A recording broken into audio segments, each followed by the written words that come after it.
got the phones out. They want to get their moment with the next Prime Minister of New Zealand. Oh, he's looking like a very happy man, isn't he? Wait till you see the length of this tarmac. This is a long runway. What would you like today? It's a John Key style rock star welcome. Yeah, that's a victory lap.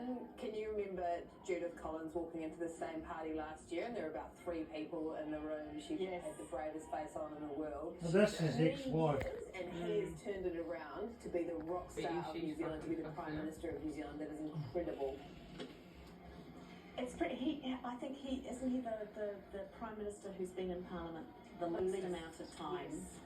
And then become Prime Minister. I mean, John Brash nearly got there in 2005. He came in after the thumping that they got in 2002. He came in about a year after that, was there for a couple of years and came within a whisker, remember? Yeah. Of the Labour Party, but didn't quite do it. And Chris Luxon is... You know, I think one of the problems that Labour's had is that they've tried to paint him as the new John Brash. And, Mussolini, the CTU, actually I have to hand it to Craig Rennie, politician of the whole campaign. He really almost nailed it for Labour.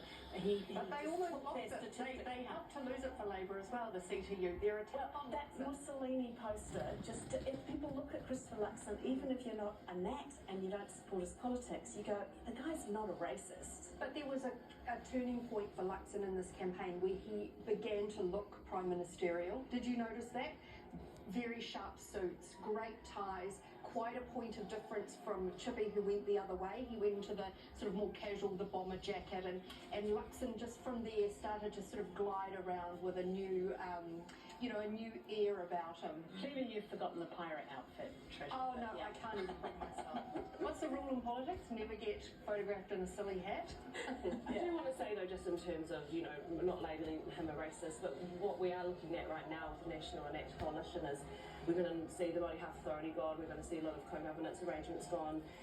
It is quite, even though the Māori Party could be celebrating, many wins that they are still going to be in opposition, and this is sad for Te Ao Māori. We did have the biggest Labour Māori caucus that we saw, and there was some changes, probably not enough according to this vote, according to these results for the Māori seats, but it is hard not to think about the massive loss that Te Ao Māori will have over the next 3 years. And David Seymour has said that referendum on the Treaty of Waitangi is a bottom line. We should be Chris Luxon has ruled that out, let's be clear, but don't think that David Seymour is going to stop talking about that.